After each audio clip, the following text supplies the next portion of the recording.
Hello, hashtag Secure the Grad family. Welcome to the ultimate webinar. And this is our Entrepreneurship Masterclass. I'm your host, Evodia Muhanyane. And if you don't know who I am, where have you been? But you know what? They say there's always a time and place for everything. So you're absolutely welcome into our tribe. Listen, we've been waiting to hang out with you and have impactful conversations. So I hope you're ready. I have not seen some love on the chat. So I'd love to see what's the mood, what's happening, what it do on your area code. So let us know in the chat what's happening, where you're joining us from, and what you're hoping to get out of this afternoon's webinar. Anything that has to do with money, social impact, and making sure that we set you up for success is everything that hashtag Secure the Grad is about. So today, I'm very excited about our lineup, which we'll share with you later on. Our speakers are people that are very close to the hashtag Secure the Grad family, UFS family, but also people who are really making a stride in their respective industries and making sure that they leave a legacy. Now, before we move on, a few house rules that we have going. Very important that you'll notice that your microphones as well as your cameras have been disabled, unless you're one of our speakers today. That is just to ensure that we have a smooth sailing webinar and that there are minimal interruptions so that we can make your experience worthwhile. It's also important if you would like to be one of our winners or eligible to win one of our prizes this afternoon, to make sure that you join using your full name and surname. If you're a University of the Free State student, you can also join using your student number. This allows us to reach out to you when we have exciting prizes to give away, or we have exclusive events where we can invite you to. Now, it's important that you do that. So if you haven't joined, if you're using Hot Mama 25, please rejoin and let us know who you really are. I know it's that time of alter egos coming out. Now, what you can anticipate is that we will have a regular polls popping up on your screen. So what's the purpose of this? We'd really want to engage with you and just find out some critical information, how you're enjoying the webinar, what information would you still like us to touch on, and also just to gauge, where are you in this journey of entrepreneurship? So remember, when a poll pops up on your screen, click on the option that best represents your answer and then submit. We're able to gauge what our audience has to say. If you are rewatching the webinar, remember these polls will not be available to you. Now, we're not yet in our conversation. So I just quickly want to make sure that you are enjoying yourself. Remember, if you have load shedding or anything happens, I know we do have load shedding, it's back, unfortunately, or you need to go to a class and writing an assessment, or something really happens and you can't continue the conversation live, this will be recorded, sent, will also for University of the Free State students be on Blackboard, our learning management system. Alternatively, you can catch the recording on our YouTube. Remember to follow our channel, subscribe, ring the notification bell if you'd like to see content coming up. Very excited to introduce to you our speakers. We've got Moleboheng Matsoaboli from the UFS Procurement, and she's also a faculty member or faculty advisor for Enactus, also UFS alum. Listen, we've got people that are really doing the best. We've got Katlego, Thindisa, also the managing director of Edukat, an unofficial partner. You know, when people say they low-key love your institution and they wish they were an alumnus, Katlego Thindisa is definitely one of this, and looking forward to our conversation with him. We also have Dr. Rammile. For those of you who are my age, hint, hint, nudge, nudge, you might just know who she is. She used to also teach as an academic here, but also a business owner, a speaker, as well as a postdoc fellow at the University of Stellenbosch, and one of our student voices, very excited, who recently graduated, Thapelo. Thapelo is an entrepreneur, and looking forward to hearing from them. Ladies and gents, did I not promise that we've got the best of the best in our webinar today? Now, let's get the conversation kicking. For our speakers, remember to switch on your cameras so that we can do a quick introduction. So here, if it's your first time on Secure the Grad, we take it serious when our parents tell us do not talk to strangers. So we'd like to get to know our speakers a little bit more. If there's anything interesting that you'd like to know, please put it on the chat. We'll make sure that we slip it in if time allows. Now, to our speakers, I'm quickly going to get you to do a quick intro. And I've got a surprise question also there for you. Let's start off with Moleboheng. Moleboheng, let's kick off with you. You know, UFS alumni first. How to preference sebetsa. This is where procurement preference works in your favor. I see. So a little bit about yourself. Welcome firstly to the hashtag Secure the Grad platform. It's an absolute pleasure to have you. Tell the audience a bit about yourself, what your role entails. Very few of us thought that we could actually work at the university if we are not teaching. So this is a quick way to let them know. And what do you find rewarding in your role? And last but not least, give us a little bit of insight of what a typical day, if anything is typical though, what a typical day or a week looks like in your shoes. Okay. All right, Evodia, thank you so much. I must say I'm actually quite excited. I'm so thrilled to be here this afternoon. And good afternoon to you. Good afternoon to all the participants on the webinar. I'm really quite excited, and really thank you to you and Secure the Grad for this opportunity. So my name is Moleboheng Matsoaboli. I am an accounting graduate from the University of the Free State, and I also hold a postgraduate diploma in accounting sciences from the University of South Africa. So by profession, I am a supply chain professional by profession, and I'm an entrepreneur by heart. I am the faculty advisor of Enactus University of the Free State Bloemfontein campus. So that is an international nonprofit organization, really that looks to really solve societal issues through entrepreneurship. We collaborate there with business leaders, we collaborate with students, we collaborate with the institutions, we collaborate with markets. So really the space is quite big, and it's big for everyone to be part of. So that's what I do, and that's what I'm here for today. And I'm really excited to really share my side of the story as a faculty, and also to our students. But I think one of the most exciting thing is that for me, being a faculty advisor for Enactus UFS has been really a full circle moment for me, because as a student, I was an Enactus member, back then, because it recently, well, not quite recent, but it did change its name from SIFE to Enactus. So I'm from the SIFE era. So so then following that, from being a student and also an enterprise manager, leader, and also being in the role of executive, from where I am today, having now to play the part of a faculty advisor, right? So it's sort of a full circle for me, and very rewarding circle for me. So my role as a faculty advisor entails that I provide institutional support.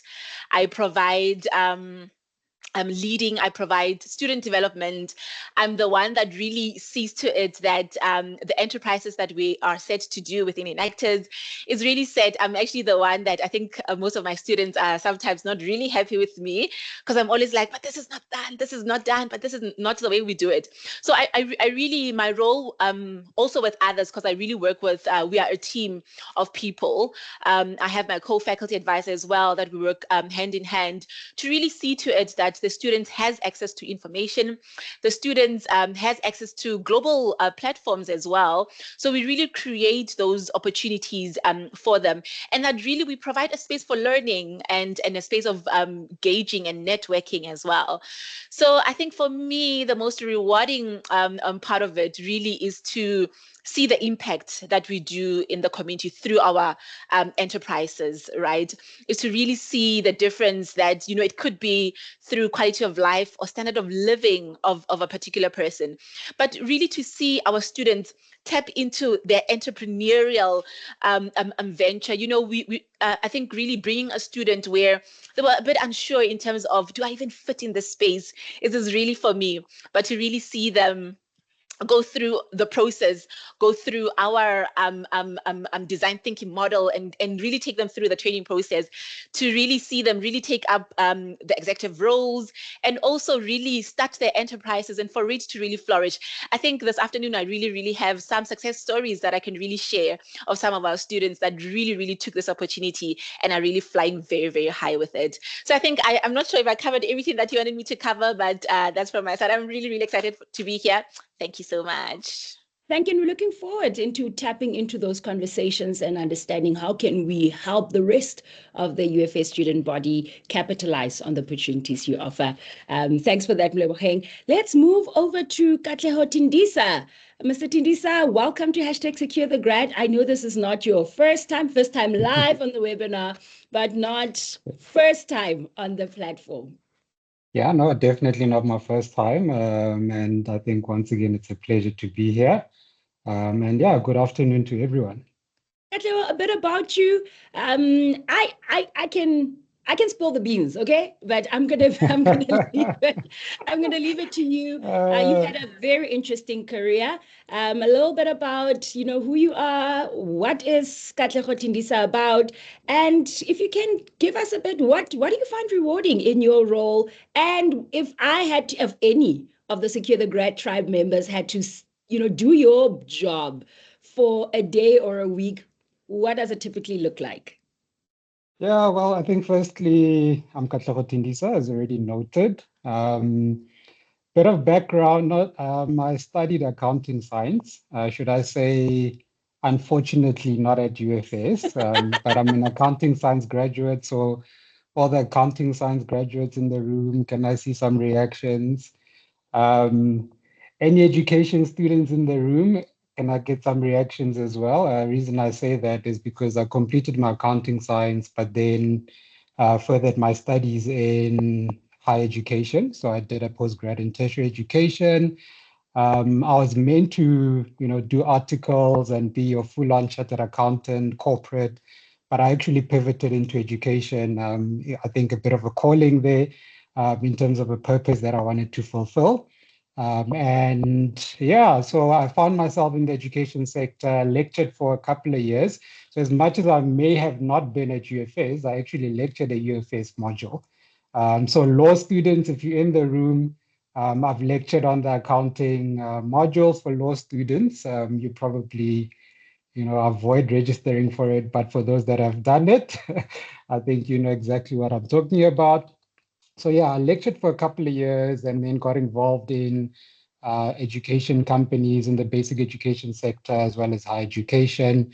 Started doing some work in scholarship and bursary management side of things, mainly supporting students from low household incomes and centered around solving a sector challenge, which is basically throughput rates. And what I mean by that is, you as students accessing university, but then successfully exiting with a degree in hand. So we do have a challenge in South Africa where a lot of our students do not exit successfully. But beyond that, those that do exit do not get employed or find themselves in positions where they start entrepreneurship ventures. So there is also, the aspect of developing such skills. So yeah, I found myself doing that, and I think it's a calling. Like I said, a day in my life is I engage with different sector stakeholders. It's institutions, the staff members. I engage corporates, funders, government entities. Through different projects, and where education is concerned, or our work at Edukat as a managing director, given the broad spectrum of what we try and solve for, our work ranges from solving challenges around accommodation, academic support, academic skills. It could be financial, it could be technology, so a single day could really bring me anything. I travel a lot, in the space of work that I do, purely because we visit, institutions and we work with, our partners very closely. So in understanding some of the problems we try and solve, I think being there in person allows us to really build the relationships, and also understand the space a bit better and solving for it. So yeah, my day really, encompasses a lot. And then there's also aspects of leading a team.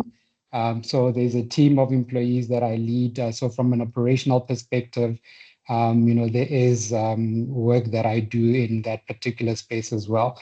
I do have to say, as much as I never went into corporate, I actually did further, my studies or my professional development within the accounting science space. So I am actually an accountant through ACA. It's a global professional body for accountants. And currently, I decided, I don't know why, but I decided to actually enroll for a master's in professional accountancy, but specializing in research aligned with studying how institutions can better sustain themselves financially, where student success is involved. So I'm still in the mix of, finance and education, which I think is the perfect blend for me. Listen, if I listen to your story, all I'm hearing is you are part of the slasher generation. I'm a managing director / accounting student / funder / everything. So Katlego, I'm very excited to hear how can we open up access, listening to some of your stories and some of your knowledge on how we can tap in. As I know there are some early career professionals sitting in this webinar. There are students who are just about to finish and thinking, do I get into a job or do I continue to pursue my business? So listening to your story, I'm really excited to hear how this conversation is going to unfold. We'll circle back to you now. Let us move over to Thapelo. Thapelo Kali, welcome to #SecureTheGrad and congratulations on your recent graduation. Tell us a little bit about you as one of our student entrepreneurs. What is a day in your life as a student / business leader / future agriculturist? What does that look like? And once again, welcome to our platform. Thank you very much. Meritorious and jubilant greetings to everyone. I'd like to confirm if I'm audible. Yes, you are. Thank you very much. So my name is Thapelo, a graduate. I just graduated in my Bachelor of Agriculture, majoring in animal production. I'm currently the founder and director of a company named Thapelo Tradings and Projects, which was founded in 2022.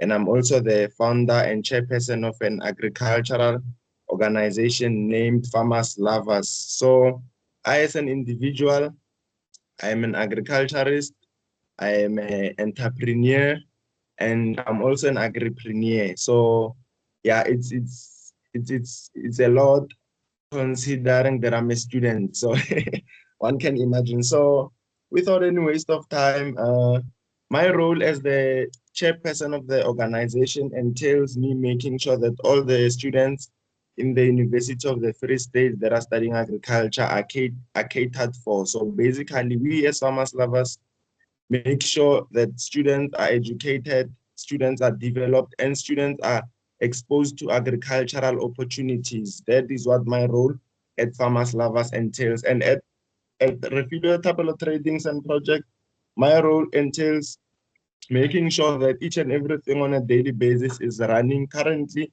we are running over 5 projects, namely, we are running a food stall named the Delicacy Eats. We are running farming solutions and livestock, where we also supply eggs. We are running a piggery home where we rear and sell pigs. We are also running a meat ranch where we sell different types of meats. We are running a transport and logistics where we are currently transporting student luggage and different types of luggage around Bloemfontein on campus. And we also do province to province trips. We also do diesel supply. We also do fruit and vegetable sales. We also do funeral and repatriations.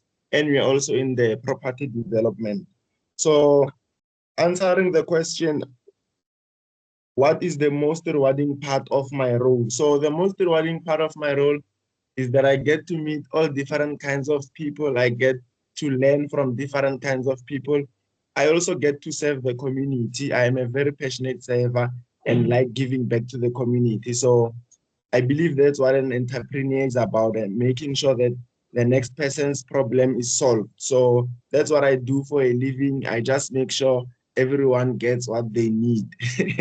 Thank you very Thapelo, much. you are the embodiment of what we call a UFS graduate that has acquired the 9 graduate attributes of the institution. And Yes, I'm really looking forward to our conversation. Loro rekisa mahe ka bokae. Wait, see, price of eggs, guys, has gone up a lot, but we'll definitely yes. get into the conversation. Thapelo, thank you so much for joining. Our next speaker will be joining us at 4 o'clock, and that's 2 o'clock. Apologies for that. That's Dr. Rammile. And as soon as she's on the platform, we'll definitely introduce her. So, Moleboheng, we're going to circle back to you.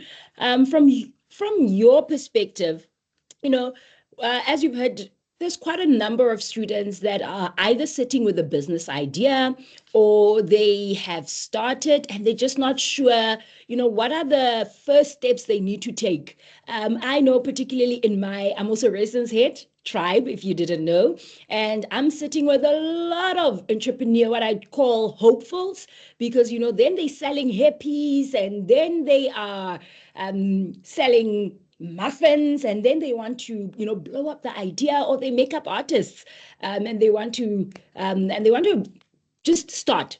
So my question is, what are the first steps that these students would need to take in kicking off their business ventures? Evodia, thank you so much for that question, and very quite critical. I think one thing is that I think we need to have a shift in mindset.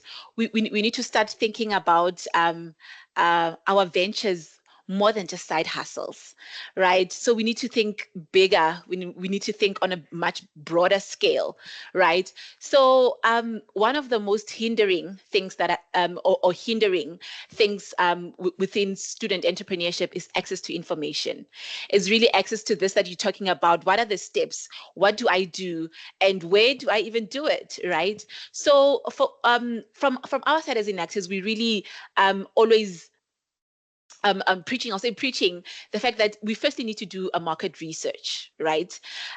First of all, each and every person, we have a lot of makeup artists, right? And it's amazing, but we really need to tap into a market. We need to have a niche in our market. We need to know exactly, this is what I want to do and this is where I want to do it.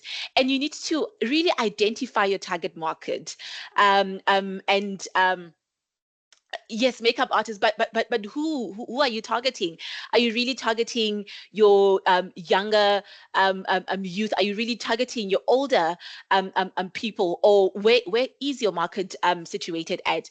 So those are sort of the first steps. We need to first of all do a market research. We then need to identify the target market that we really want to tap into.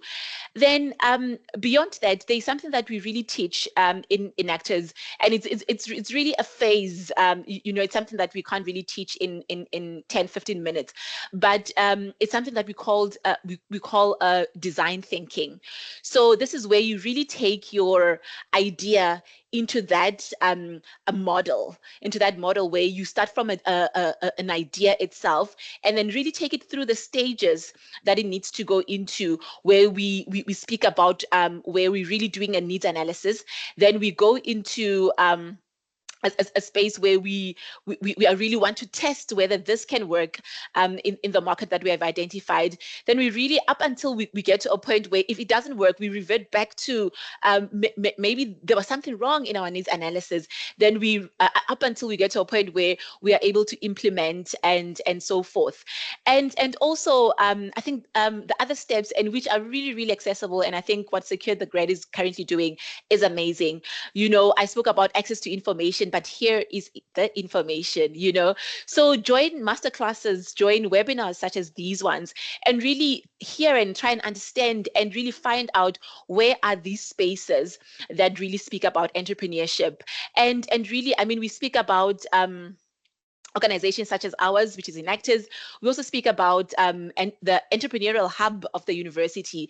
I mean, the university is really, really trying so much, and really there's so much at students' disposal. But I think the access to the information is really, really what is hindering us. So try and seek for those and join those, and to really start your career or start your path into entrepreneurship. Thank you. That's quite helpful. I think one of the things that I'm taking from the conversation is really knowing what your market is. Who do you want to serve? Who's this targeted at? And listening to that, what would you say? Why is it important that our students understand entrepreneurship? We actually spoke about shifting our mindset from just hustling or calling ourselves hustlers to calling ourselves actual entrepreneurs. So why is it important, particularly the role of entrepreneurship in driving social change and economic change? Thank you. So, Evodia, I mean, we can never shy away from the fact that, I mean, in the first quarter of 2025, the unemployment rate of South Africa raged up until 45.5%, you know. So those are stats. And I mean, there's actually an image that I recently saw where it's really graduate with posters that, you know, educated but with no job opportunities, right? So those are sort of statistics that we are currently faced with, that we live each and every day, right? So as an individual or as a student, you really need to get to a point where you really understand in terms of, you know, if my if my qualification does not really get me to a point where I need to get to, that's not the end of the world, you know? So I mean, you need to get to a point where you are able to think beyond your degree, but, you know, also utilizing what you've learned in the classrooms to really go into the market and really go solve societal issues. So what we really do at Enactus, and I think it's quite relevant to your question when you say, what impact it has on society. So we are very big in really creating enterprises and entrepreneurial action that really solve societal issues, right? We are faced with so many societal issues. This can be from drought. This can be from, okay, currently it's raining, so we're not facing that much, but it could really be from crime. It can be from lack of proper accommodation, can be from malnutrition, really, you know, it could be from what your younger girls at schools are facing. So really what we really teach is really to really look at what are the pressing issues, pressing societal issues that we are faced with in our community, and really going there, but taking entrepreneurial action to try and solve those societal issues. So really, we can't really stress the importance of entrepreneurship much. And I think one thing that I can also add, Evodia, is the fact that, you know, previously, whilst I was also studying, we used to say that, no, only students in commerce are the ones that are really, you know, the entrepreneurs. But really the focus has really changed. It's not that.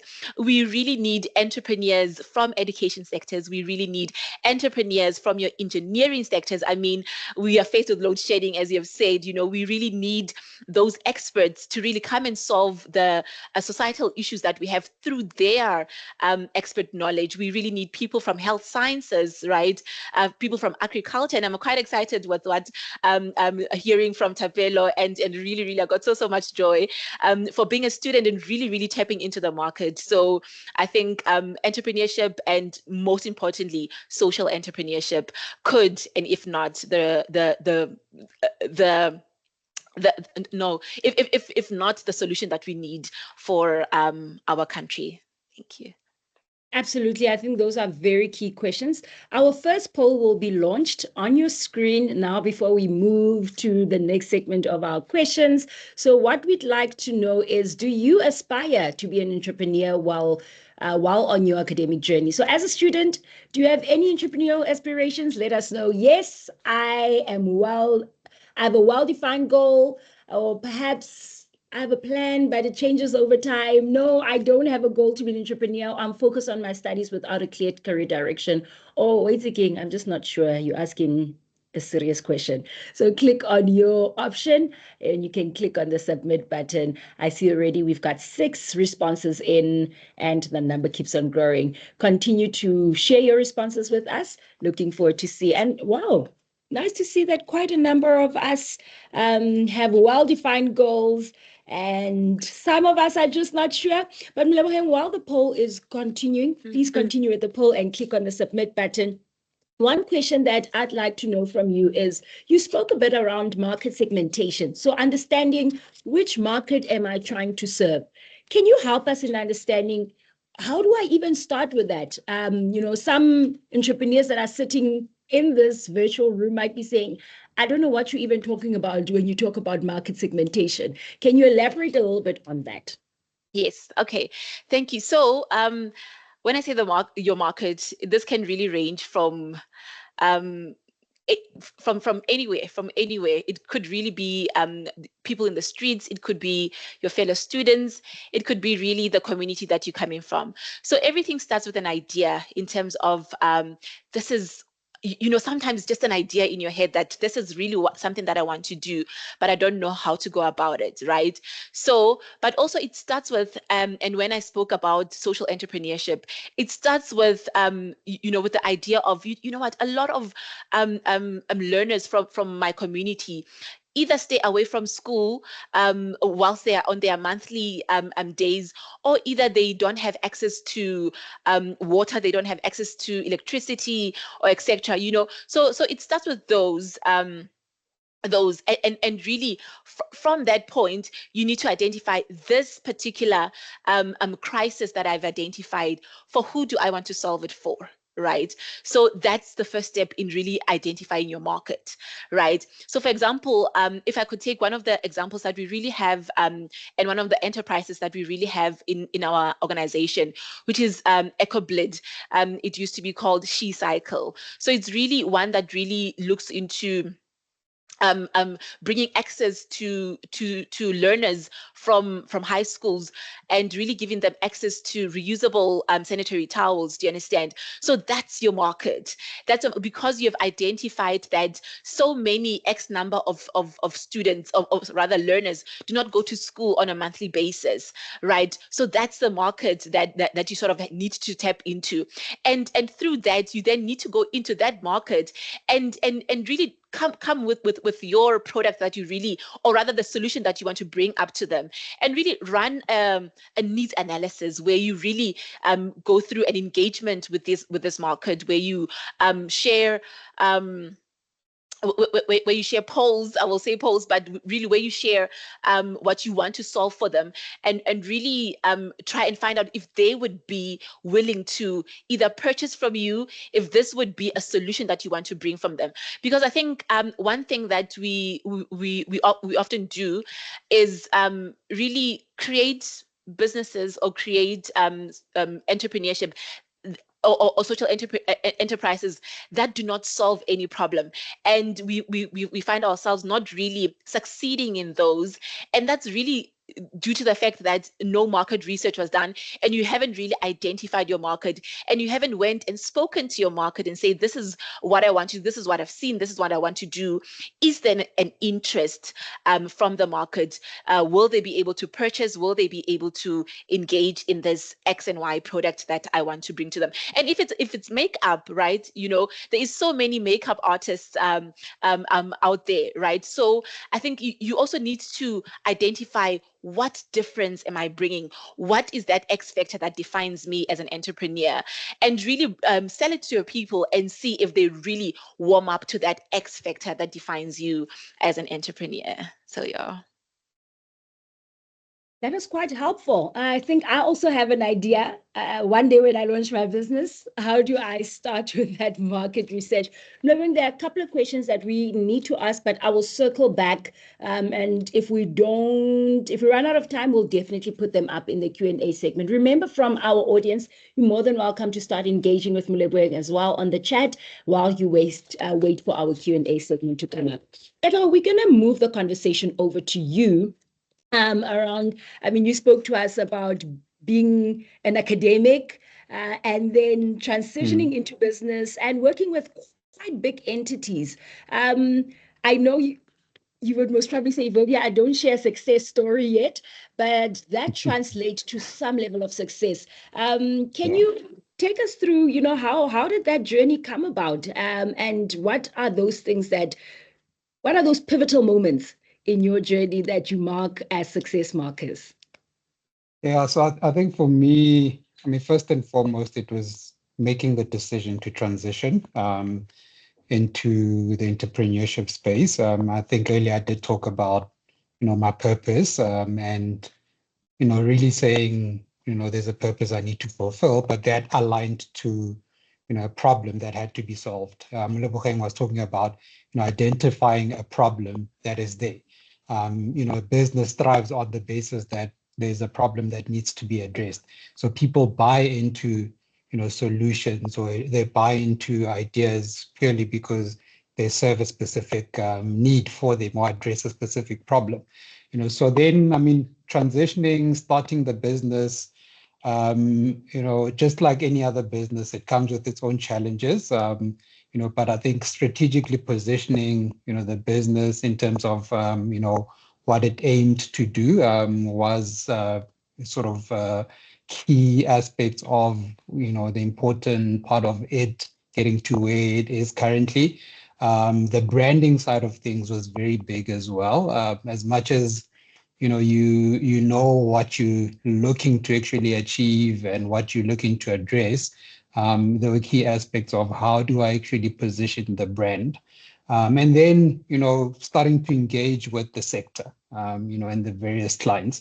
I think, if I were to say moments where I said, well, this is success, the initial phases of success was running a project with, one of the top 3 institutions in the country, universities in the country, a project which was funded by a global foundation that is US based, and I think for us, it just said, well, if people of that magnitude can buy into what you're offering, it means you've set the brand right and, you're delivering quality work. I think quality and professionalism was at the core of, what I had aimed to do from the get-go.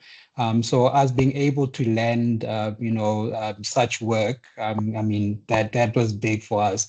Another big moment, I'm not going to lie, and I'm not saying this because I'm in this webinar, but I think being involved in an institutional project with the University of the Free State, it's been a year and a half now, and it's still ongoing. UFS is arguably from an institutional perspective, they're a pioneering institution where student success is concerned. And our work revolves around student success. So once again, being involved in a project where we're working with an institution like UFS, I mean, that was big. And it was a moment where, like I said, I felt that, that's a success moment and a great milestone. I think other milestones speak to things that, as the company has grown, as you look to reinvest into it and, strategically position yourself to tap into other spheres of the business. I think it had to do with our tech development. So over and above the consulting advisory work, there is a solutioning division. And if we think about solutioning in the modern day, technology plays an integral role. So we ventured into that space of developing tech solutions, still centered around, student success and employability. And I think, the moment where we got our first client, and our first client means students are using our platform, and an institution is using our platform. That was a big moment, so that for me was a success moment as well. I think that, how long has your business been established? A lot of people tend to say we've been around, well, if they take a guess, they usually place us at about 7, 8 to 10 years. But interesting enough, it's our third year of operating, and it goes back to my point around it took a couple of months for me before the business launched to set up the brand. Probably a period of about 4 to 5 months where I was purely working on the brand positioning, the image, our documents, our presentation templates, how website, how we appeal to clients, and then thinking about how we position ourselves. Like I said, from a professional perspective, I mean, we're dealing with, high end stakeholders, intelligent, professional individuals such as academics, there's government entities that are running higher education. You've got funders who, like I said, do work across the world. And, now getting into that space, you need to then say, well, what does professionalism look like? Yeah. So setting that up was very big. And therefore, when we came into the market, we just looked like or even better than people that had already been there, given how everything was set up. So yeah, I didn't just want to answer the number of years, but just state aspects of what got us there. Didn't just wake up and within 3 years there's this brand that is alive. And look, there's still a lot to be done, but I think where it is, it's done relatively well. Touching on setting up the business and making sure that you are ready for that next big opportunities. We know that many of the enterprises worldwide, but particularly so in South Africa, do not make it past the 1 year mark, majorly because of the financial element of what it takes to run a successful entity.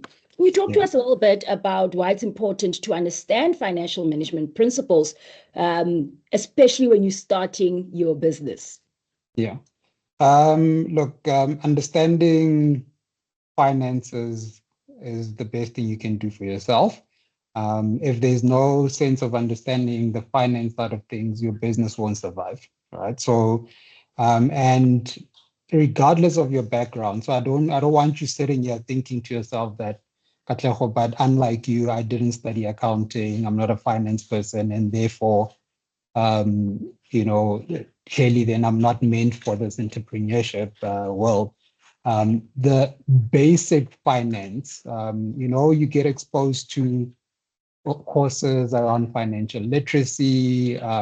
Within some of your modules, you've been exposed to basic finance work, and there's just a lot that happens around financial literacy. So that becomes very important where the running of your business is concerned. So I'll touch on a couple of points. Number one, budgeting and cash flow, right?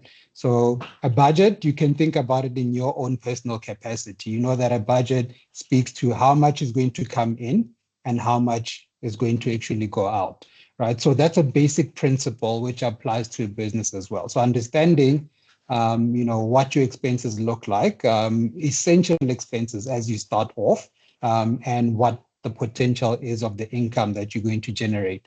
Number two, there's something called break-even analysis. It sounds very technical, but it's very simple. So break-even is where you are literally as a business breaking even.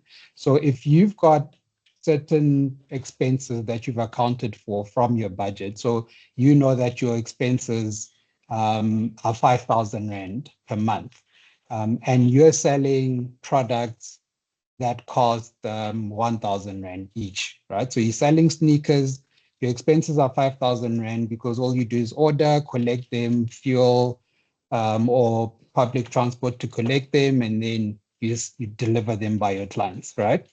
You sell a sneaker for 1,000 Rand. In order for you to break even, remember your expenses are 5,000, you need to sell 5 sneakers because it's 1,000 per sneaker, so 1,000 times 5. So then understanding what your break-even analysis is becomes very important because it tells you how many units do you need to sell in order for you to have a financially viable business. So that's the second concept. Number 3, record keeping. So keeping track of all your expenses. and this is important from, a month-to-month basis, a quarterly basis, half-yearly or yearly basis, because you're tracking how your business is doing and how your business is growing. Then you're able to say, look, our turnover, being our revenue has grown from this point to this point, or expenses are shifting in a certain way. So tracking is very important, but not only important for your own growth perspective in terms of the business, but from a compliance perspective as well. So if you think in compliance, as you grow, you need to submit financial statements and returns. There's also taxes that you need to account for. So tracking and record keeping of everything becomes very important.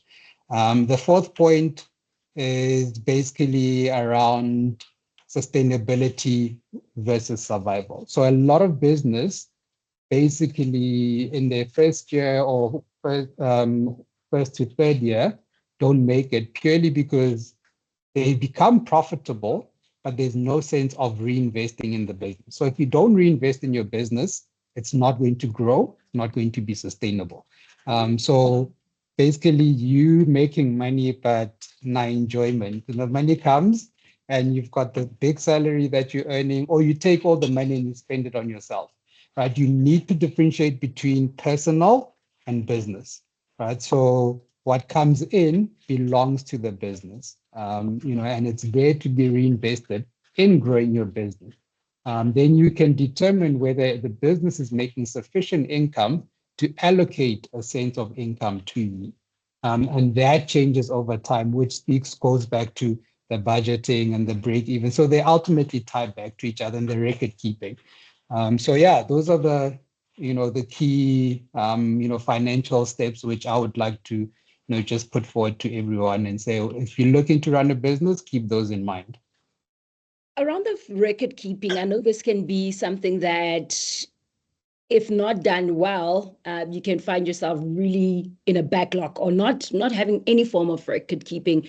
And in the technology age that we're functioning in, are there any apps, particularly the free ones, that you know of that some of our aspiring entrepreneurs or even current entrepreneurs can make use of, particularly for that record keeping component? Interesting enough, if we think about it from a transactional perspective, I'll make the assumption that and maybe it's a bit of a bad assumption because we all start at different places. Mm-hmm. When you start running a business, you potentially go and open a business account, or you're running it through your personal account. Let's say you haven't officially registered a business and you just have your own personal account. Why? Because you are a makeup artist and you just haven't opened a business bank account, and like I said, it's not an official legal entity. What banks do for nowadays, they've got ways in which you can actually keep track of your incomes and your expenses through what gets accounted for. So a bank statement is an example, but now different banks are now bringing in mechanisms for people that are running sole proprietorships. And a sole proprietorship is basically a business where it's just you by yourself, and then it's not necessarily registered as a private company. They've got ways in which they now allow you to track that in the form of a business, right? So from a tracking perspective, there is that. Another tool which you can leverage to track your incomes and your expenses is Excel, right? Mm-hmm. University of the Free State is very big on digital literacy. They've added it as a graduate attribute. Yes, I'm leading you guys to the digital literacy courses that you guys have there. Excel is one of them, Microsoft Excel, right? Got powerful tools which allow you to track incomes and expenses. There's even templates, that are provided there. So that's from a transaction perspective. But then when you track everything and you record it, there's also aspects of, keeping track of your receipt and all. In my case, started off keeping the receipts manually. So I had this folder where each receipt I keep it in there. Whenever I pay for something, I need to get a receipt. If I'm not getting an invoice, I need to make sure that I've got that particular record because it may be needed from a SARS perspective. That has transitioned to an app which I utilize where if I, over and above invoices for business expenses, if I, let's say, pay for an item or I pay for the toll gate, I've got a receipt that I get. There's an app which I take the photo and then it automatically loads it, to that particular app, which then syncs with all other transactions, that are there. So there's numerous apps that have come into, the business space, but it can be done through lean models and a manual process. So if you're starting off, I honestly, I started off with a very lean model, and I encourage lean models in terms of businesses so that you really understand how your business can grow and start investing in the right resources as you grow. So like I said, there's Excel, which you can use. There's the statements and other tools from a banking perspective that are there. Explore what your bank has to offer. Ask them, I'm not going to drop names, different kinds of banks have got different kinds of offerings. Ask what they have that can assist you and then leverage it. And then, yeah, like I said, there's other apps as well that are there, which are free, which could be leveraged to keep track of your receipts and your invoices as well. I'm going to fast forward us a little bit to, since we're talking finances, there's a big element of fundraising involved, especially if you want to grow your idea and you don't have enough capital to get things moving. What tips can you provide in terms of creating compelling business pitch decks? Or, you spoke a lot about how you set up your own business marketing before even officially launching this business. What can students do? What are tips that they can look for in creating effective presentations for fundraising businesses? So, I mean, what are investors looking for? And when I say investors, it could be in the form of people coming and investing in your business and maybe getting a share of it, which is equity, or it could be government grants. The government provides, a lot of support as well. It could be, anyone who just says, look, I want to support you. All these individuals are looking for the same thing, or they've got the same kind of questions, which you'd need to put up in a pitch deck or, a proposal or a document.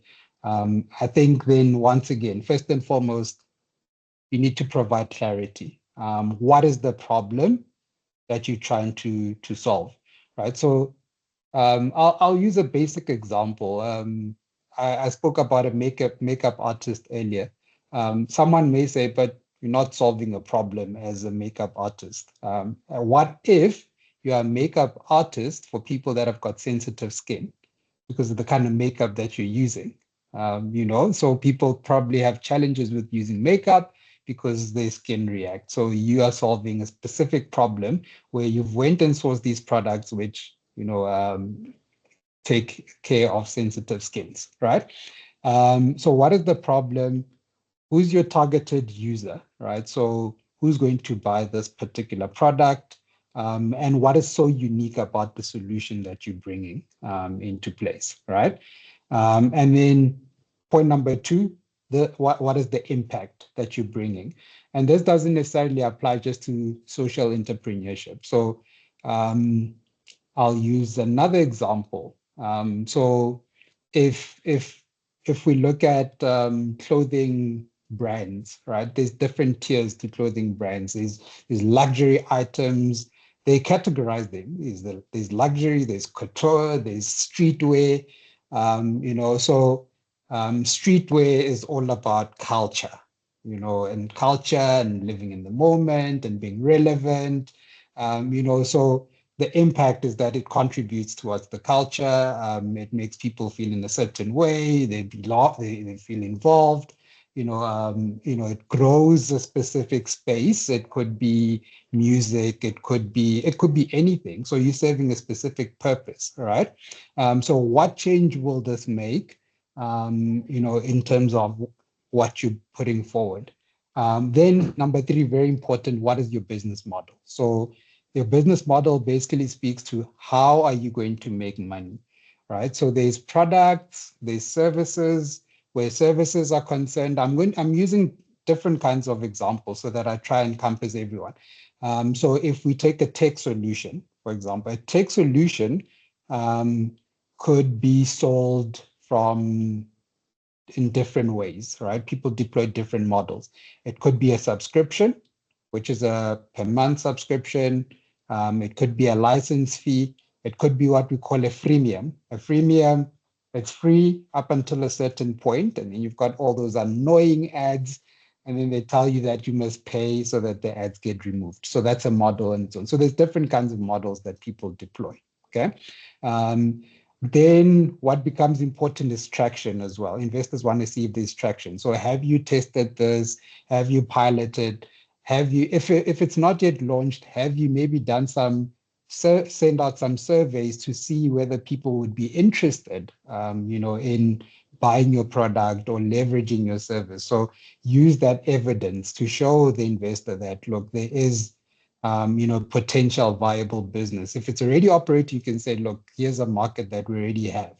And then at the end, then you need to be very clear with what you're asking for, right? Do you want funding? Do you want support? Do you want collaboration? So be very clear. And if you're saying you want funding, which is what we're talking about, then it needs to be clear that you want finances to invest in the following, right? So you're not just getting money for the sake of getting money.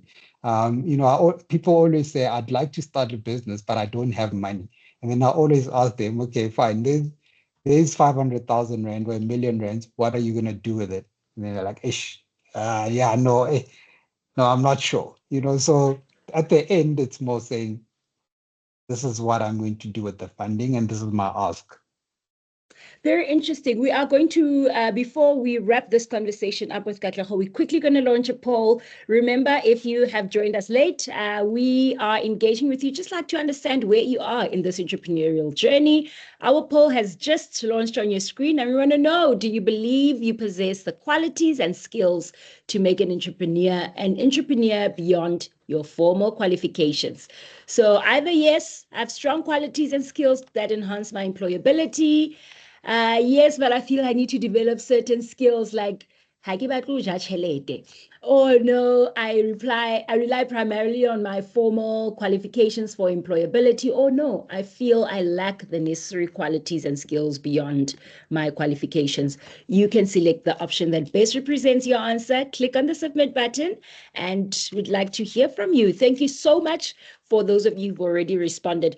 Katlego, for the sake of time, I'm going to give you a question, but we're going to park this question for now. There's a lot of mistakes that we make as entrepreneurs. I almost said as hustlers, but Moleboheng said, we are proper entrepreneurs. As entrepreneurs, these mistakes happen. And with your knowledge and your experience and having network in the circle of entrepreneurs, what are common mistakes that we tend to make? Gonna park that question and get to it as when we circle back.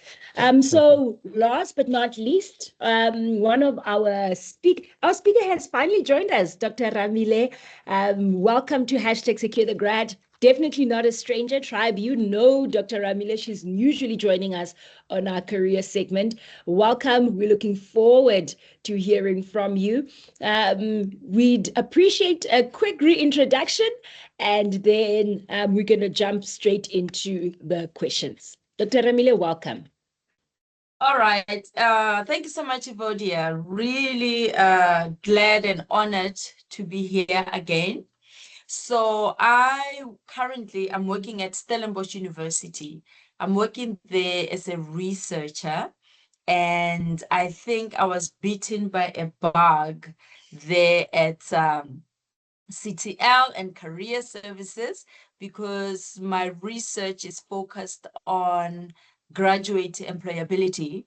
I'm looking at how personal branding plays a role in ensuring that graduates get employed, in layman's terms. Yeah. So it's a very exciting journey. I'm working remotely. I'm still based in Bloemfontein, but every month I hop on a plane, I go to Stellenbosch, sit with my professor, and then we just continue. And how does a typical day look for me? I basically do research on the one hand, but I also run a business. I run an executive and management coaching business. I'm also a personal brand consultant.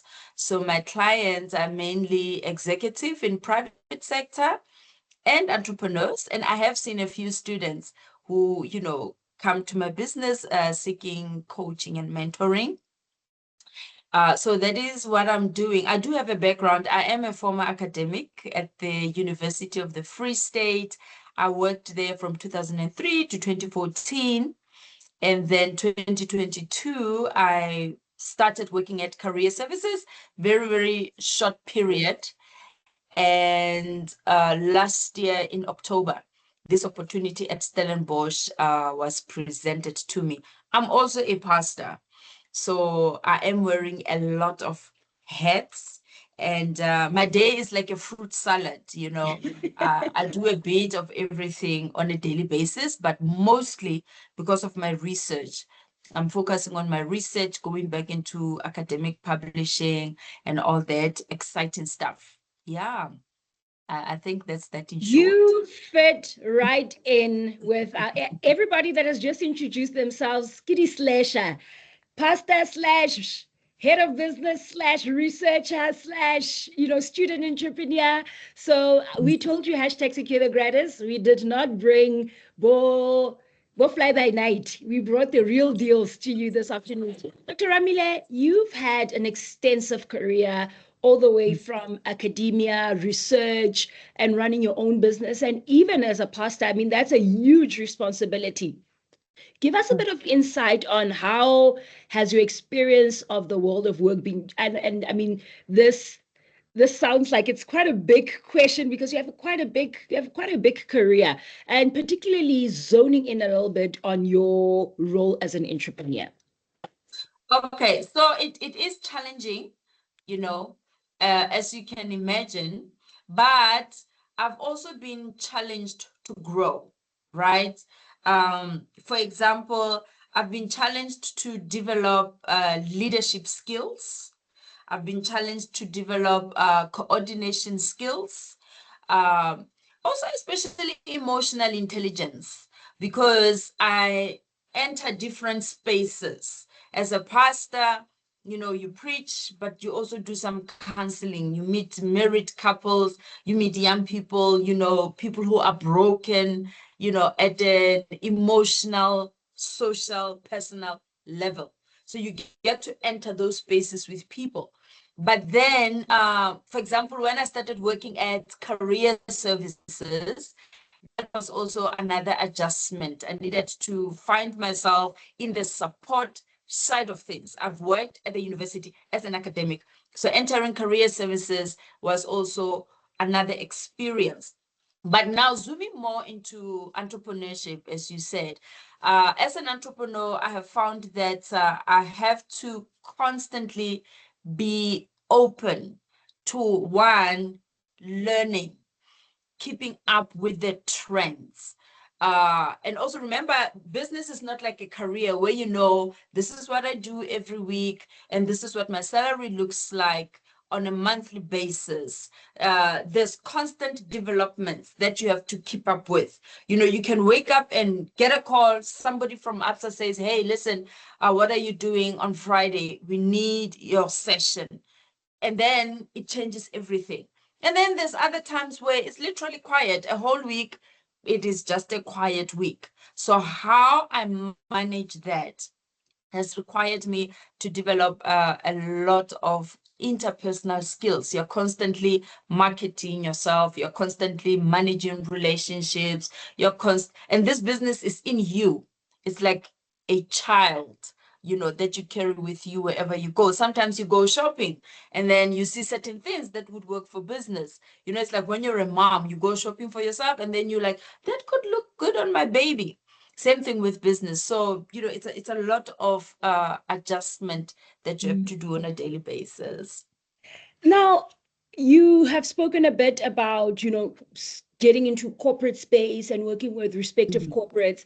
As a business owner, how is it important? What's the importance of staying connected to industry experts?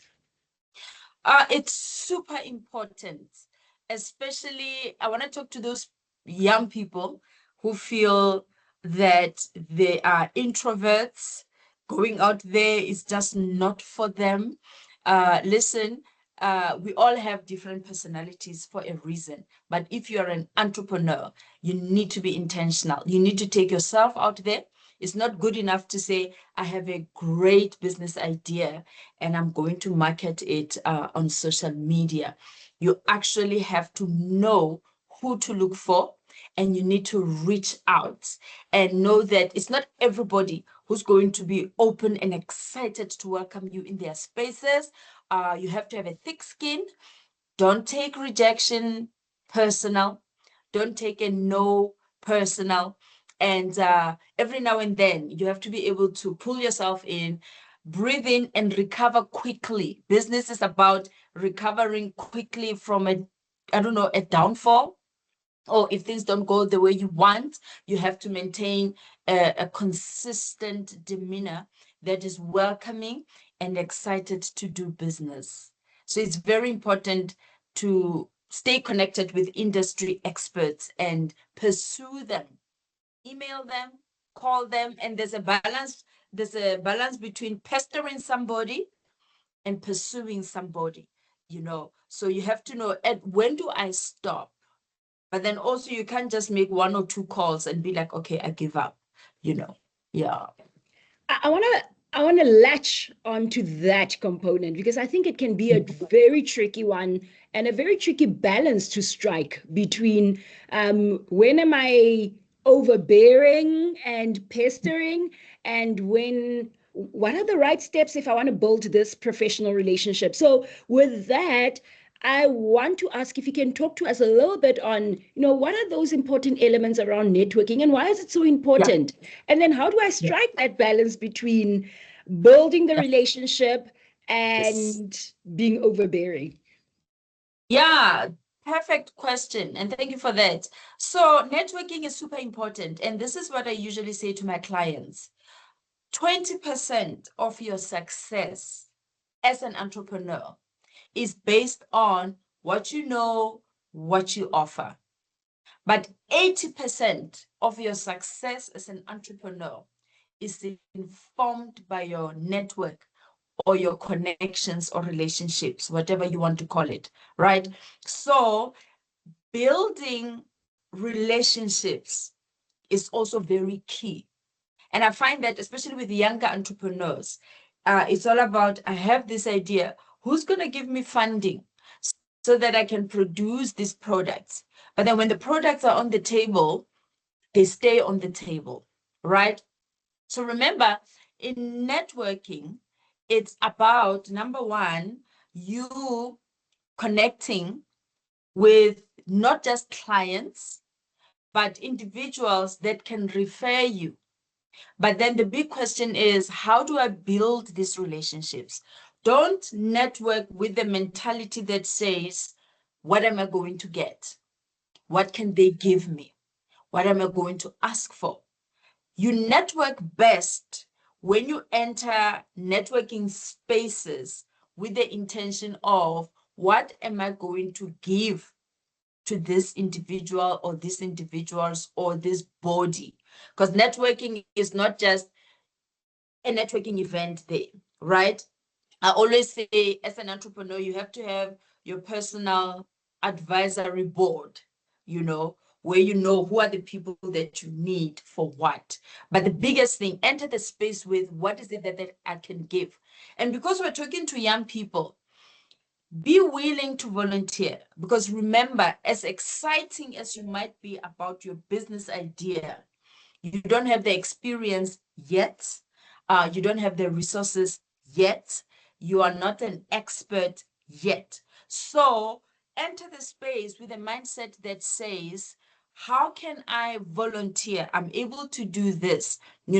How can I help? Also be willing to connect people with others. Networking is also about connecting people with others. I have found, with more than 10 years of experience, you are remembered best by people that you contributed into, especially relationships. If somebody is good with makeup, I had Katlego was talking about makeup. If somebody is good with makeup, and then you know somebody into events management, don't be shy to connect them. Never fear that if I connect people, they're going to be better than me. Actually, that's how you enrich yourself. People are more willing to do business with you, to remember you, to reach out to you when you have that mindset in your networking. I know I've said a lot, and there's still a lot to say, but I think that's where I will stop. I think, yeah, those are, I almost want to say, okay, amen. Kereke itswile, baratua. Such an important key, especially around networking. So, Dr. Rammile, there is, I think, what Katlego also highlighted about that brand that you present and put forward and how much that carries is something important. As a brand expert, what would you say, where does the importance lie around having a personal brand? And should your personal brand be attached to your business? Do they coexist? Is it one thing? What is this personal brand thing even? Yes, so personal branding is key, especially in our day and time where social media has changed business forever, right? We are living in a day and time where people buy from people before they buy what you are selling. So in other words, two people can stand holding the same product, but the one that's going to be bought is going to be the one where the individual is more convincing than the other. So gone are the days where we see a nice logo and then we buy in. So what is a personal brand? In short, it's really an idea that comes to mind whenever your name is mentioned, right? And it is very important that you become intentional about creating awareness about your brand. So people are also interested in who you are as a person versus just knowing what you sell. We're living in a day and time where people want to know, do you care? Right? Do you care about me? You know, customers or consumers are more demanding like that.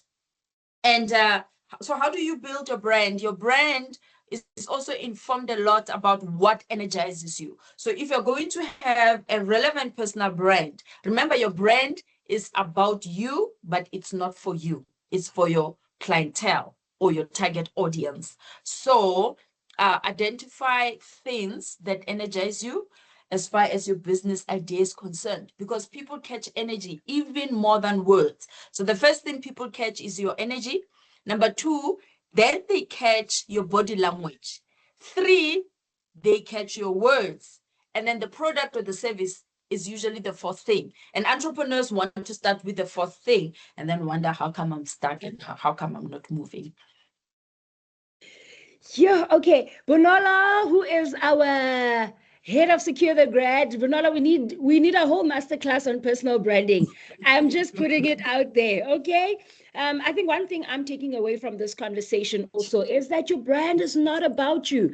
I think often, you know, it's hard. We hear this, Dr. Rammile, a lot, where particularly student leaders that are developing a brand that say, but, you know, I'm not a leader when I'm in Second Avenue. And I think, you know, we've been trying to look for how do we say, yes, you are still a leader, because I love that. The brand is not for, it's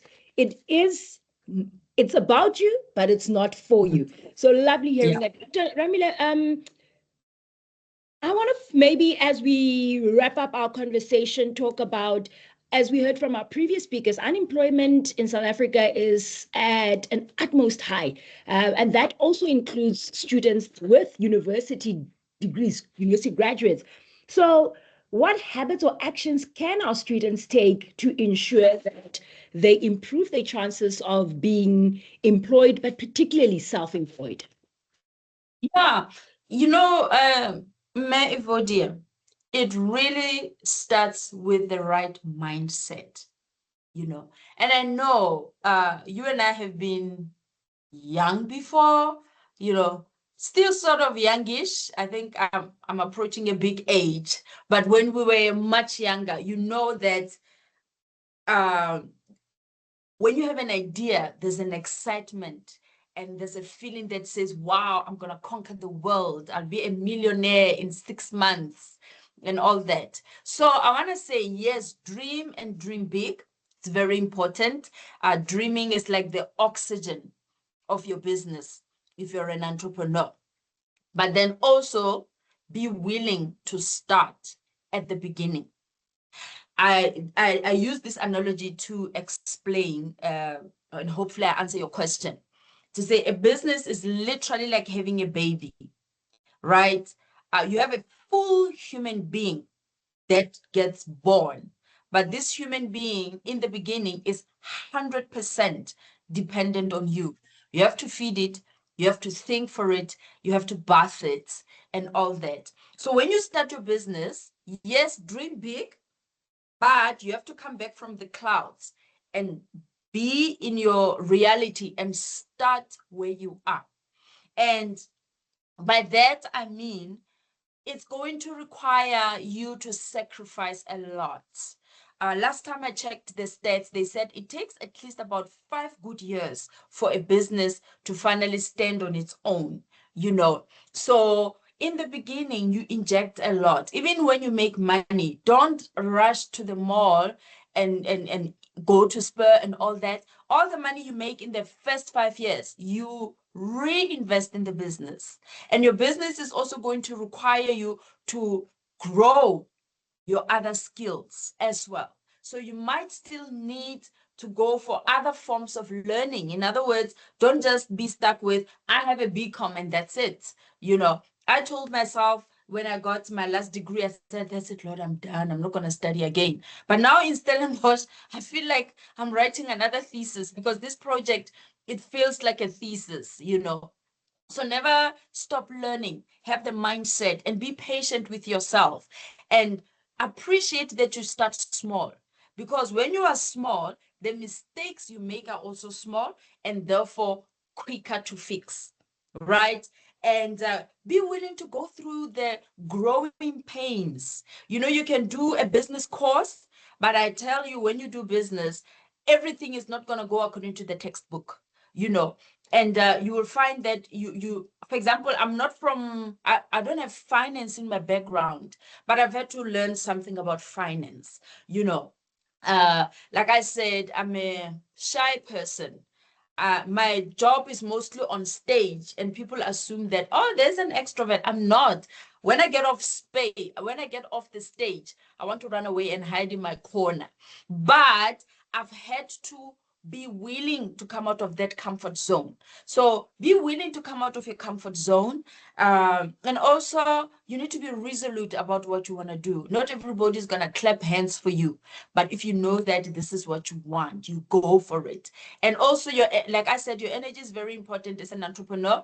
You do need to be positive all the time. So you want to make sure that you avoid anything that drains you and stick with what energizes you. It's not always easy, but your mindset is important. Consistency is very important. Discipline is very important, especially when that money pours in. I once made money and I literally wanted to buy a lounge suit, like buy it cash and that. But I needed to invest all that money in a program that was going to empower me. So if I'm still learning at my big age, I think I'm saying learning is for lifetime, but if you love what you do, you will definitely survive. Wow, Baratua. Put your hands together for Dr. Rammile. What a powerful way to really position us as entrepreneurs, and as people. I mean, I'm sitting here and I'm thinking, I've made notes, secure the gratis. I don't know about you, but this is really empowering stuff. Dr. Rammile, we're going to come back to you as well, circle back in our Q&A segment, and if someone beats me to it.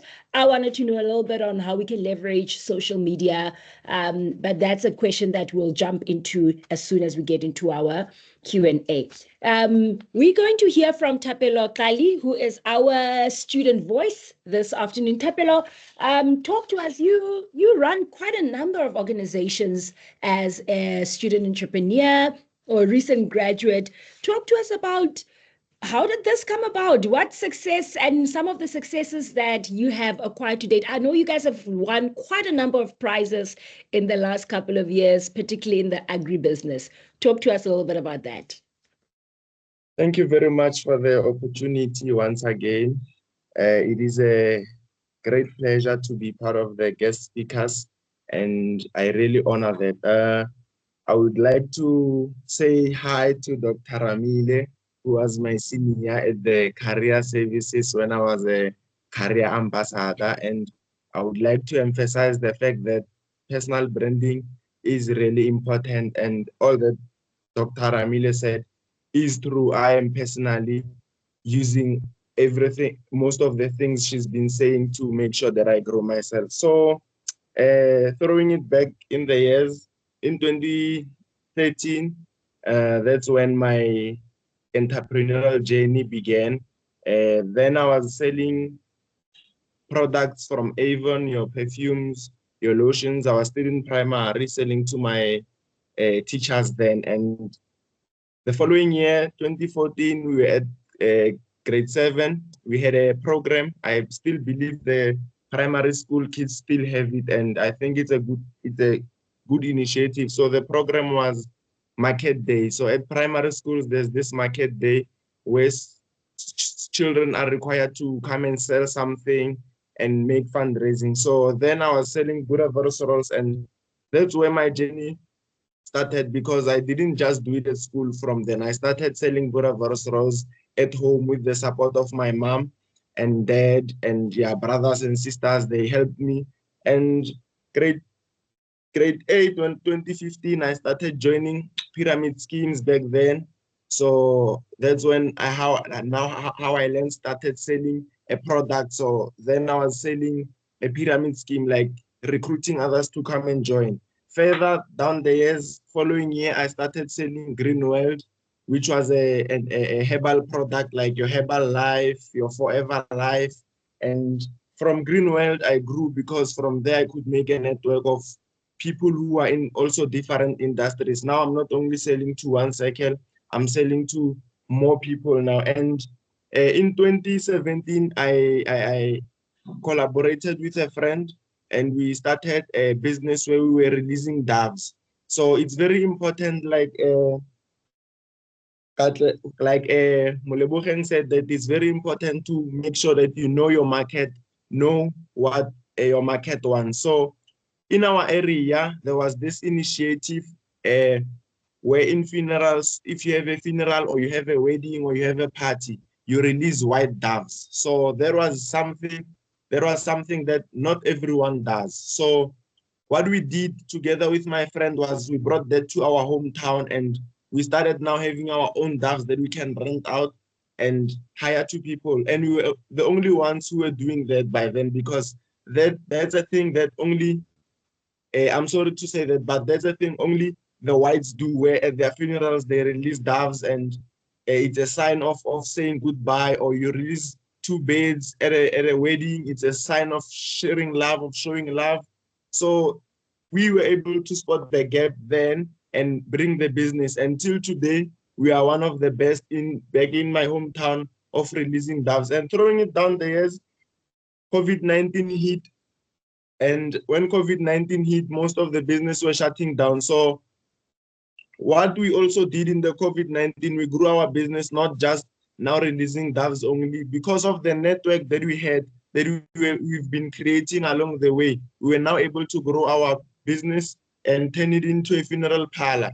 Time went, and I had to come and do my first year in 2020, when I was at South Campus. When I got to South Campus, it was a small campus, not much students were there, and we are all struggling for something. There's just something we are struggling for. And one of the things that we are struggling for as the South Campus students was haircuts. As gents, we didn't know where to do our haircuts because South Campus is out there and getting a taxi as a first year is still dangerous. So what I did was I bought a machine, went on to YouTube, made sure I learned how to do haircuts, and I did haircuts in South Campus. So moving it, I came to main campus. It was 2021, and I was a first year. And as part of my first year, I joined the FCOM, where I was participating as of FCOM Finance, and as one of the fundraising methods. I used to sell Boerewors rolls again, but this time it wasn't just Boerewors rolls, but it was Boerewors rolls that had the residence branding. So you knew that you want Bears rolls, house Bears, not deer rolls. So we were innovative on how our Boerewors rolls were going to be. And from then, that's when I started being well known around the campus. And now in 2022, I started my business, which is Refilwe Thapelo Tradings and Projects, where we are currently selling food. We supply food, we do catering. One of our food trucks is based just outside Unilofts at the small gate. When you go out the small gate, I'm proud to say that I'm currently employing 2 students who are currently working with us on a part-time basis when they are not busy with their academics. We are currently also into the transport and logistics, where we transport student staff from residence to residence, commune to commune, students who are going home, Pretoria, you name that. We also help students do that. So that's the company that I run. We are currently running over 5 projects. Like I said, is the Delicacy Eats, where we sell food, the Farming Solutions, where we sell eggs. And what I've realized is eggs have been fluctuating with prices. And as students, you cannot walk from Mimosa with your eggs. Like there are some of the things that I saw to tap into and maybe try and bring a solution as an entrepreneur. Yes, we are a lot of entrepreneurs that are selling eggs, but people know that RT Thapelo's eggs are fresh eggs, and they'll know to buy my eggs. And there's just a lot that we are doing as Refilwe Thapelo Tradings and Projects. And as farmers lovers, we are one of the recognized agricultural organizations in the Free State, and we are participative in all the provinces. We are currently sponsored by SAI and Santam Insurance, where we are heading a project this year where we are catering 110 students on making sure that the agricultural journey as students is as smooth as possible. So at Farmers Lovers, what we do, we are trying to educate, equip, and develop farmers. For example, in the agricultural sector, it's very important for you to know as a farmer that it's not always when you are going to look for, if you are done studying, you are going to look for a job or anything like that.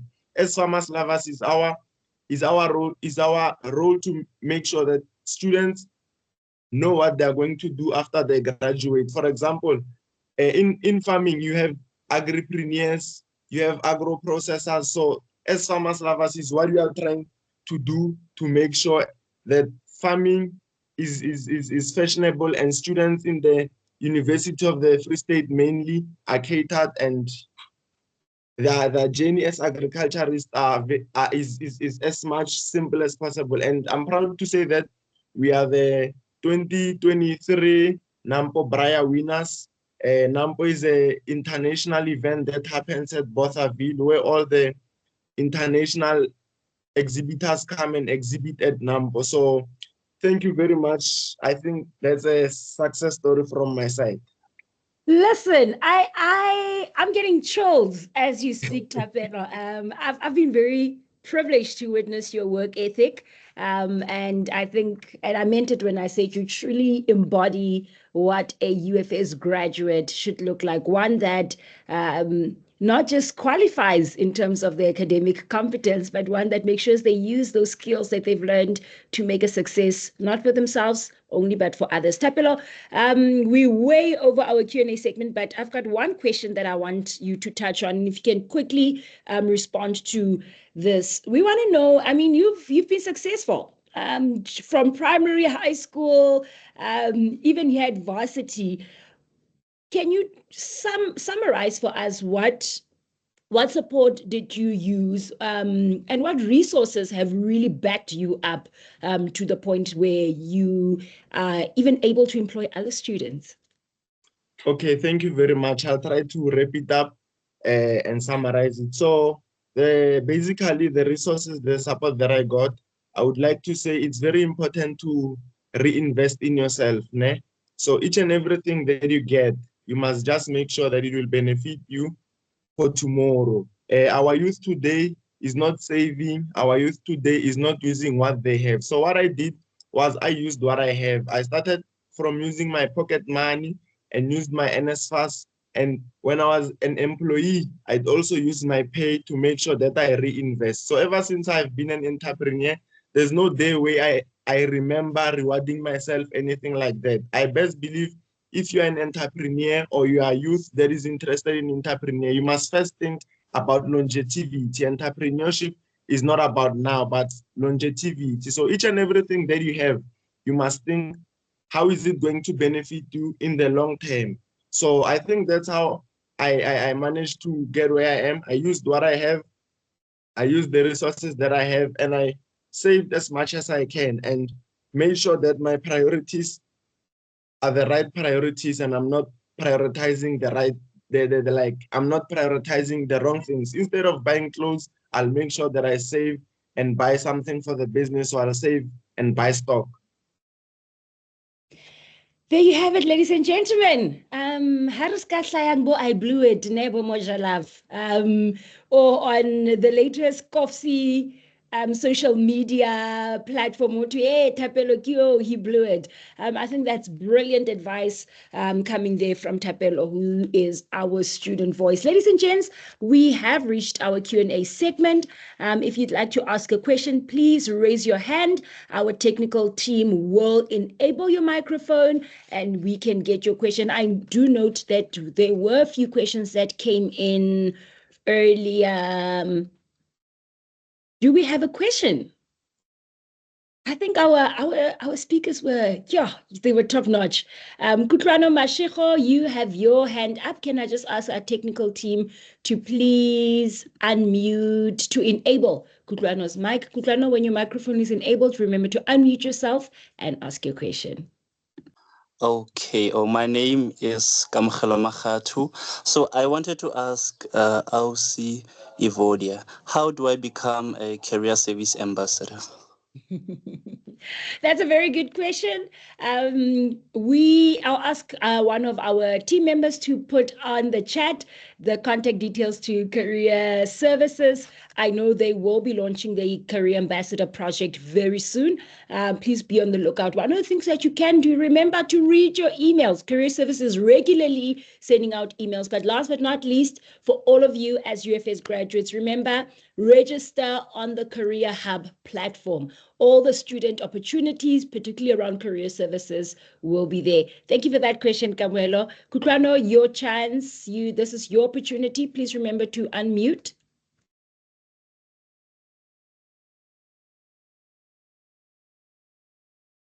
Kutlwano, I can see your mic is on. Your audio is just not coming through. Can you try again? Kutlwano, I'm going to ask you to rejoin the session. We'll definitely, and then just raise your hand. Our technical team will assist. Let's move to Kuma. Kuma, please unmute your microphone and ask your question when you're ready. Okay, thank you guys. My name is Kumam Chamla and I'm a first year. So I have a question about like the mindset of an entrepreneur. How do you actually like tap into the mindset of an entrepreneur, like always finding opportunities and ways to make money and create like ideas and stuff like that? How do you do that? Good question. So how do you spot opportunities so that you can make money? I've captured that. Let's get the next question, and then we'll open up the answer session to our speakers. Okay, let's see who is next. Samuel. Hello. I don't know if I'm audible. You are audible. What's your question?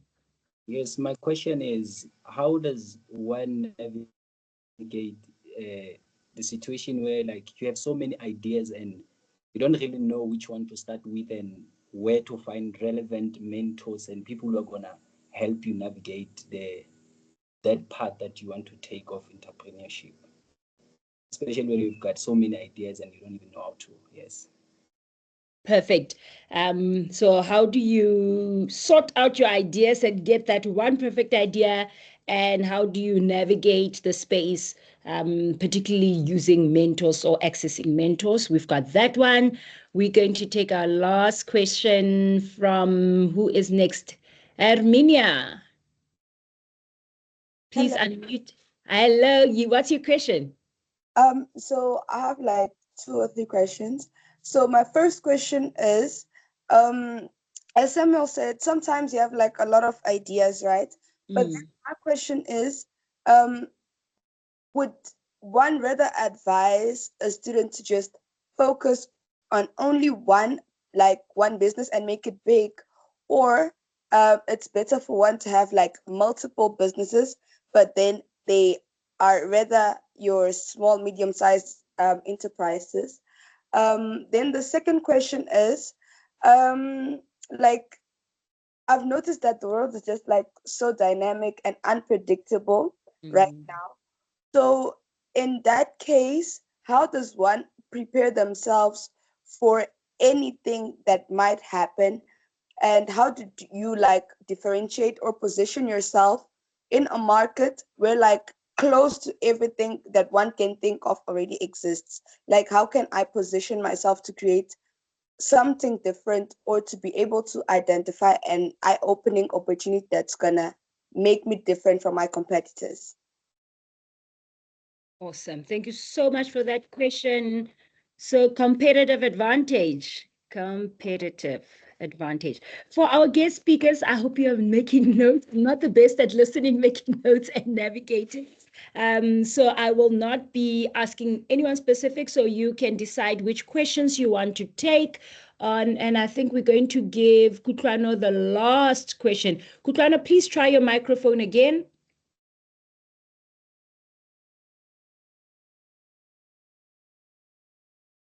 Kutlwano, still can't hear you. Such a pity. Please type in your question for me in the chat. I will make sure that I read it out to the speakers. You can please put it in the chat for me. Okay, ladies and gents, I'm going to wrap up this round of questions and ask our guest speakers to tackle them. We've got mindset.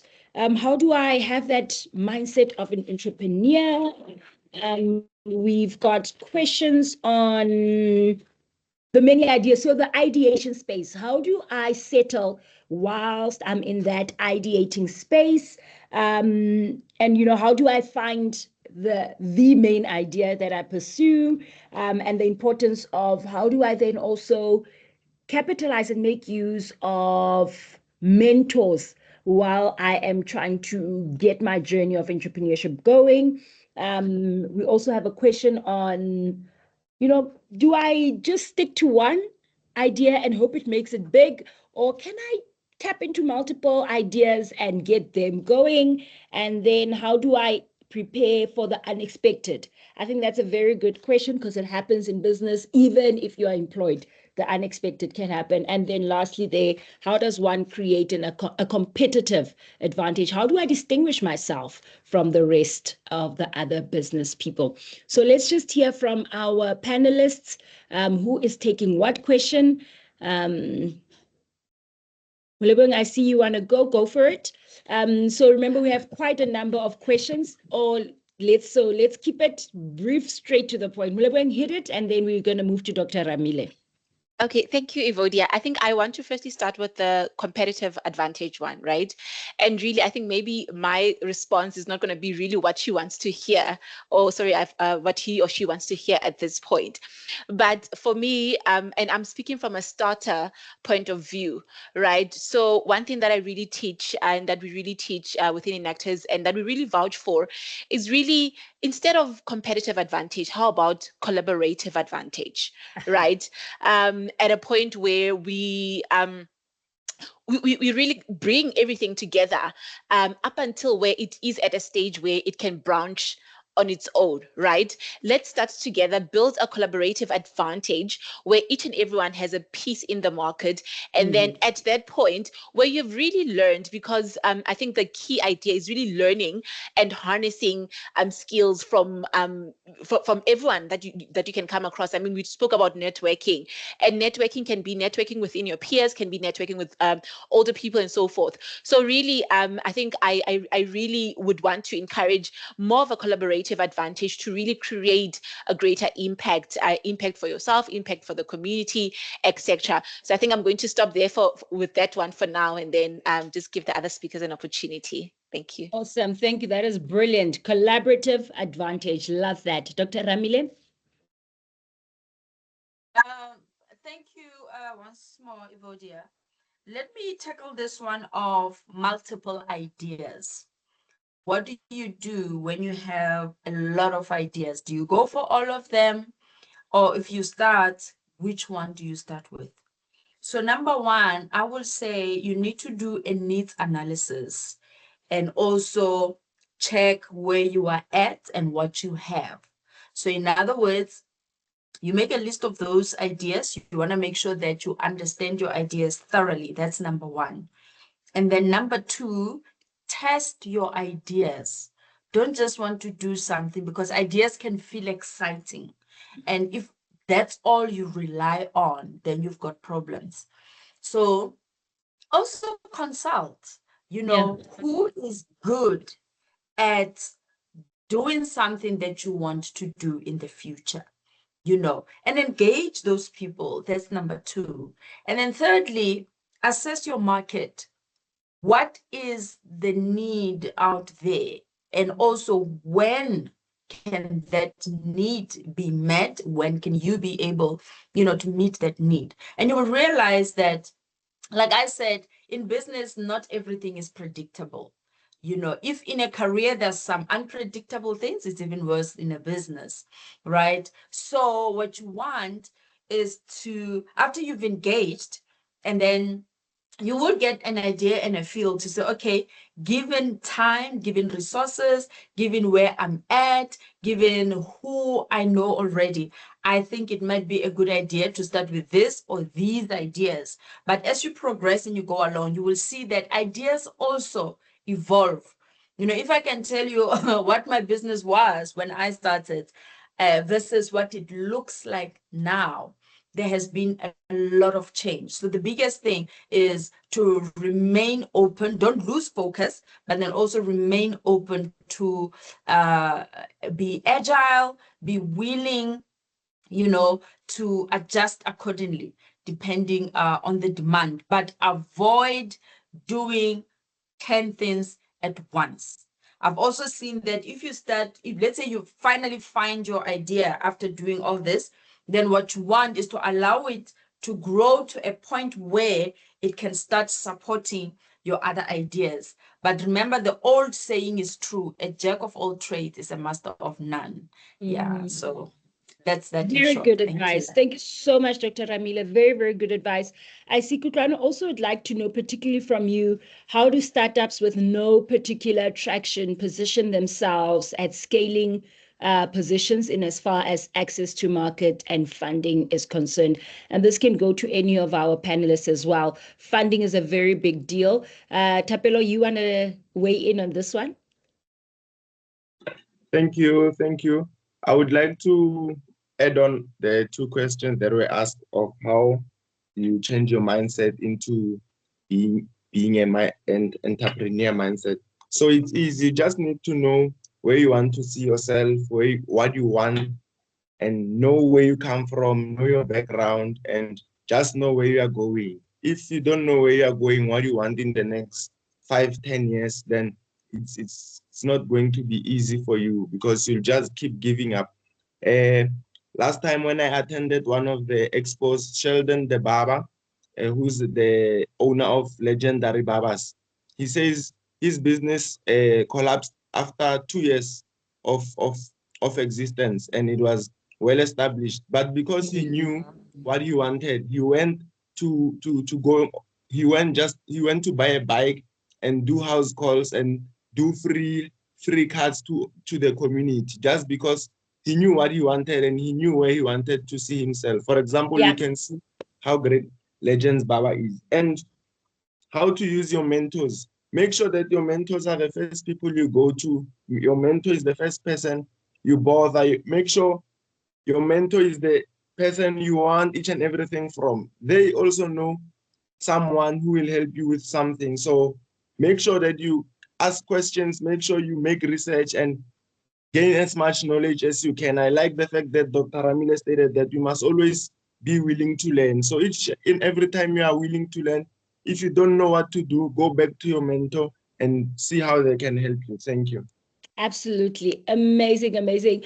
Hashtag secure the graders. Time flies when you're having fun. I think this is a brilliant conversation, and it's just the beginning. Remember, this is not it. Second semester, we will be launching another conversation around entrepreneurship, and this time we'll couple it with careers. So be on the lookout. Also, a big event coming, coming soon. 7th of August. I'm not going to let the cat out of the bag, but please diarize 7 August. We're busy cooking up something very good. As the Secure the Gratis would say, we are cooking, and we are seriously cooking. So please look out on our social media platforms for UFS students on your emails.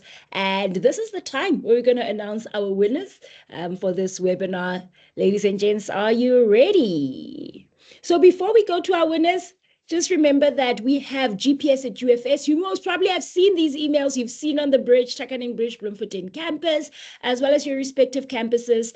We have our success coaches that are positioned to help you navigate this success. Remember, the GPS success coach is targeted on helping you spend one-on-one time on how to be better academically, general academic advising you might have. And remember, when they call you, please answer that call. If you're in class, send them an email. You can reach them also on 051-401-9111. And remember to press option 2 if you need to speak to a success coach. Alternatively, drop them an email, gps@ufs.ac.za, or WhatsApp them on 087-240-6370, and that's our WhatsApp line. Those are the lovely success coaches that you can engage with. Ladies and gents, remember also those are contact details. If you need to speak to an academic advisor on the Bloemfontein, Qwaqwa, as well as South Campus, you can also engage with them on Facebook.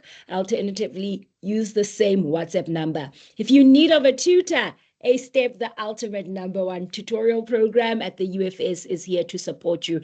Email us on astep@ufs.ac.za so that we can make sure you #secure that grad. And last but not least, we want to hear from you. Was this a hit, a miss, or maybe you would like to be our next speaker? We definitely want to hear from you. Our feedback will be in the chat. There's a link that will follow. Alternatively, just look at your email. The session is recorded and we'll share those recordings with you. Also, remember to follow us, like our posts, and reshare. On Instagram, we are @SecureTheGrad. Now I think, can I announce my winners? I'm like, there we go. Congratulations to Andile Ndlovu, Rotandwa Mufamadi, Tiamo Moloto, Kamogelo Machato. Please remember to email us your name, surname, student number, contact details, cell phone number. Please, we'd like to contact you so that we can arrange where you can come collect your prize. Remember to email us on securethegrad@ufs.ac.za. Just put in the subject line, Entrepreneurship Masterclass winner, and we will be in contact with you. Congratulations, and thank you for staying an additional 2 minutes to our super guests. We're super excited, and a huge thank you from my side for sharing your wisdom, sharing your experience, sharing your stories. And I hope you'll be back to listen to us or to actually chat with us very soon on our campuses. Bloemfontein and Kwakwa campus, as well as South Campus, will be having a face-to-face engagement. You get to meet with us, some of our speakers, and we will be engaging with you. 7 May, please do not miss this. Diarize it. We have our careers as well as financial literacy webinar coming to life. We want to know, are you financially ready to work? If I offer you an opportunity in Dubai, or you get offered an opportunity in Cape Town, Pretoria, or even in Madagascar, do you think you're financially ready? And if not, come listen so that we help you secure the bag and a good career. So that's 7th of May. Look out for the registration link. And last but not least, a huge thank you to all of you that have stayed. We're looking forward to engaging with you. And that's it from our side. Bye-bye.